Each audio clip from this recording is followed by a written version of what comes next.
exacto. Y una de las cosas que complementan eso es que si uno quiere hablar de transformación, si la gente quiere hablar de una real transformación, tiene que oponerse a todo, pero en ese sentido sí radicalmente, a todo lo que está sosteniendo el régimen de hoy en día y este sistema económico que también ha sido asesino. Pues Margarita, Lo sé. yo tengo ahí una posición.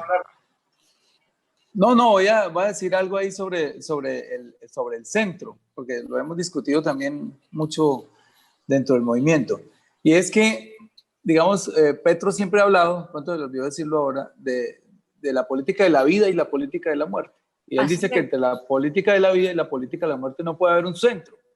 No puede decir o muero poquito o vivo poquito, sino vivo o muero. Y ahí entran todos los programas de la Colombia Humana. O sea, por ejemplo... Y no es solamente porque Petro uno lo vea como un redentor, sino como que esa propuesta sí se opone al régimen, sí se opone a la muerte. Es una propuesta lógica. Mira, entonces uno empieza a aplicar esa política de la vida y política de la muerte en todos los programas de la Colombia Humana y les cito dos.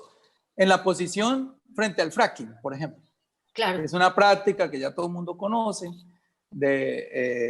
es buscar los cunchos de petróleo con un gasto exagerado de agua, revuelta con 4.000 químicos que luego van al subsuelo, etcétera, envenenan los ríos, bueno, genera desertificación y todo. ¿Cuál sería la posición del centro ahí? Porque la nuestra es no al fracking y el de la derecha sí al fracking. Entonces, ¿el del centro cuál sería? ¿Poquito fracking? Exacto. No. Es como, lo mismo el glifosato.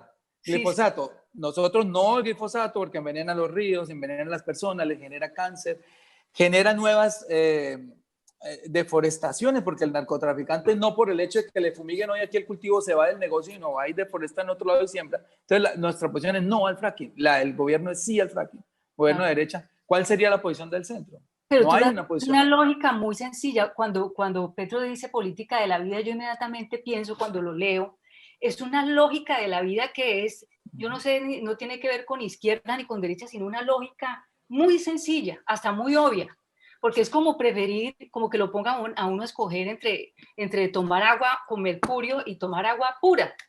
Entonces Exacto. Uno escoge entre esas dos cosas, pero entonces el centro, ¿qué diría? No, se contamina un poquito el agua y entonces solamente una gente por allá, no todo el mundo, sino un poquito de gente allí se va a envenenar, pero todo el mundo. Pero mira, el centro es hoy el caballo de batalla de la derecha, porque como sienten que están perdiendo el poder y posiblemente lo pierdan, ellos saben que lo van a perder. Para ellos es menos traumático hacer unas concesiones, incluso desde sus encuestadoras de bolsillo, que uno ve cómo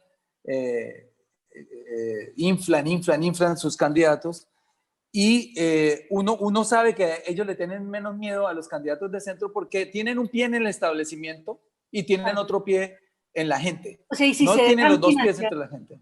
Exacto, si se dejan financiar ya de grupos económicos grandes, ya empezamos mal, ¿cierto? Entonces yo prefiero para la transición que me garantice una impunidad que hemos tenido, que me garantice unos contratos que tenemos andando y unos negocios grandísimos que hacemos con el Estado. Prefiero una persona tibia, ahí sí entra el término, con un pie en el establecimiento y otro aquí en la izquierda cuando le conviene, a una persona que les dice, conmigo vienen todas las reformas que necesita este país para transformarse, porque es que este país anda muy mal desde la desigualdad misma, que es la generadora de todos los problemas, y eso no lo puede resolver una persona de centro porque tiene un pie en el establecimiento. ¿Qué pasa? Eso es lo que lo dije, esa persona va a obedecer unos intereses y le va a quedar muy difícil hacer esa reforma porque está cooptado desde la financiación misma de su campaña. Ese es el nudo gordiano ahí en que estamos y me parece muy, muy berraco de resolver, pues porque está como disfrazado de que la gente no quiere polarizar, que la gente está como queriendo que no haya esta lucha permanente entre dos extremos, pero es que esto no es extremo. O sea, lo que yo veo aquí no es extremo. Es extremo, digamos, en el sentido de que hay que transformarlo de raíz, o si no, no es transformar. Exactamente. Pues, Margarita, ese es el punto de la política, digamos. Ay, Dios. Viendo a 1851, pues si esos señores liberales no hubieran dicho, luchado y muerto por eso, porque hay toda una historia de lucha política. No hubieran dicho, se acaba la esclavitud, punto. Pues seguíamos en la esclavitud. Claro. Y un centro ahí lo único que hubiera servido es para nada, para decir que siga la esclavitud. Que la mitad de la propiedad del esclavo es del amo y la mitad es de la persona. Eso, como algo así. O como terminó pasando, hay que indemnizar al esclavista por perder su propiedad privada, que es el esclavo. En muchos otros momentos de la historia ha sucedido cosas similares. Por ejemplo, López Pumarejo y la Revolución en Marcha. Pero volviendo al presente, cuando hablamos de la política de la vida, al siglo XXI. Pues, ¿qué nos está diciendo hoy, gritando hoy el siglo XXI? Exacto. Quizás las luchas obreras y todo eso que vivimos en el siglo XIX y XX, pues obviamente se han transformado. No han dejado de existir, están ahí. Pero aparecen como unas nuevas sensibilidades en la sociedad, sociedades mucho más complejas, que ya no dirimen sus conflictos exclusivamente en el seno de la producción, obreros y empresarios, sino que tienen que ver con conflictos en el consumo, que tienen que ver con conflictos en las nuevas sensibilidades, una de las cuales la mujer. Nada que ahora pues era el tema de la columna de Gustavo Bolívar. Sí. Pero ahí hay una realidad en la que yo me he agarrado, digamos, sobre todo ya en los, porque yo no lo conocía antes tampoco. Lo empecé a conocer cuando me tocó irme del país y estudié en Europa alguna especialización. Caído el muro de Berlín, caída la Unión Soviética y ante la tesis de que el neoliberalismo, que es otro tema, es decir, esta idea de que el mercado puede solucionar todos los problemas de la humanidad y que entonces hay que entregarle todo al mercado. Es una ideología, se llama neoliberal, es la dominante en el mundo.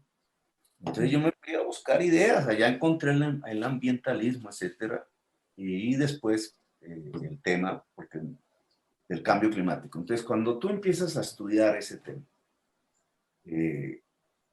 y por primera vez lo introduje en el Polo Democrático, pero ahí pensaron que yo era un loco. Los socialistas del Polo Democrático que los había ahí pensaban que yo lo que estaba diciendo no tenía que ver con la realidad y lo metí al programa de la Bogotá Humana. Y por eso tanta encono, porque un tema como el reciclaje, que fue por el cual me destituyeron, está ligado a este problema del cambio climático. Y entonces, en términos generales y breves, el cambio climático, ¿qué lo produce? Una manera de producir. Ya. Que hoy es la del capitalismo. Que como es más y más y más mercancías y más consumo, y si no, no crecen las ganancias, pues ha metido en esa máquina de la producción, pues, se mete el petróleo y el carbón, y resulta que salen unos gases. Pero digamos, usted propone otra forma de capitalismo. Aquí viene la discusión mundial, porque estos gases calientan, tienen esa propiedad de mantener el calor del sol, entonces calientan el planeta y cambia el ciclo del agua y tienen los huracanes que ya estás viendo y tienes las sequías y tienes las inundaciones y algo que la sociedad humana todavía no ha reconocido, tienes los virus. Los científicos, miles en el mundo, le han dicho a la humanidad, si esto sigue así, nos extinguimos. No solamente nosotros, toda la vida en el planeta. Es eso lo que está en juego, es eso. Entonces, hoy la política ya no simplemente consiste en quién es el propietario del medio de producción, siglo XIX. Exactamente. No, ¿vivimos o no vivimos? Porque, digamos, y no es cualquier pregunta, ¿mis hijos van a vivir mejor o van a presenciar el drama de la extinción de la humanidad? Si ya estamos viviendo estos problemas que la gente alcanza a percibir, un virus como el COVID, un huracán como el Lota, todo eso va a ser peor en 10 años, no en un milenio, sino en 10. En 20 va a ser re peor y en 30 ni se diga. Entonces, ¿cuál es nuestra acción política hoy? Porque bajo la teoría del cambio climático, estudiando eso, resulta que si no actuamos hoy, ya no se puede. O sea, es una demanda política a esta generación. Ya en 20 años, claro, la gente siempre piensa que va a aparecer el invento tecnológico. No. En 20 años, por ejemplo, si sale el gas metano de Siberia, que ya comenzó a salir, dicen los suecos, no hay nada, es irreversible y va a ser tremendo, porque el gas metano es 80 veces más calentador que el CO2. Y hay enormes cantidades de gas metano congelado que al calentarse el planeta se descongela y adiós, adiós.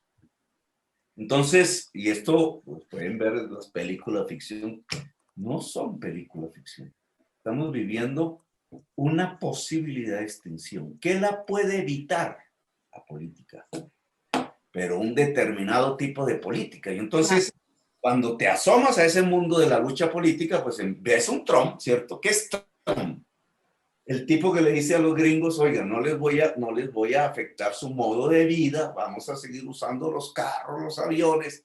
Ese cuento del cambio climático es chino, aquí no vamos a transformar esto, sino que el modo de vida norteamericano sigue. Pues sigue, nos morimos. Una cosa que yo veo es que, digamos, los opositores no tienen un discurso que se contraponga a este. Ellos simplemente sacan esas 5 frases para atacarlo a usted, pero no hay un documento, digamos, un documento donde esté el proyecto de ellos y que uno pueda comparar ese proyecto de allí con el suyo. No existe eso. ¿O sí? No sabe qué hacer con el país, porque ellos sí, el uribismo, pero en esto no sale mucho el santo bien librado, digamos, porque es desde hace más o menos unos 30 años para acá, es decir, antes de Uribe. Pero el uribismo ha sido clave, es el proyecto de los combustibles fósiles en Colombia. Igual que Maduro es en Venezuela, mira esa paradoja. Los verdaderos maduristas en Colombia son los uribistas. Pero digamos, en el centro, ¿cómo se contrapone a esta teoría tuya? Pues ahí viene el mismo paragón. Si a ti te ponen entonces, estamos a puertas de la extensión de la vida, eso implica evitarlo implica una agenda política. Claro. La agenda política es cambiar la matriz de energías, cambiar la forma de movilizarnos, cambiar la forma de hacer nuestra agricultura, incluso nuestro consumo, nuevas maneras de producir con energías limpias. Yo propuse... Y eso va en contra también de los poderosos que manejan esto. Eso es que es muy sencillo, la verdad no es difícil de entender. Los dueños del petróleo, los dueños de la industria automotriz, los dueños de terratenientes, digamos, de la ganadería, porque resulta que la ganadería es la primera rama productora de gases de efecto invernadero en el mundo. Los depredadores de la selva amazónica, si se quema la selva, morir.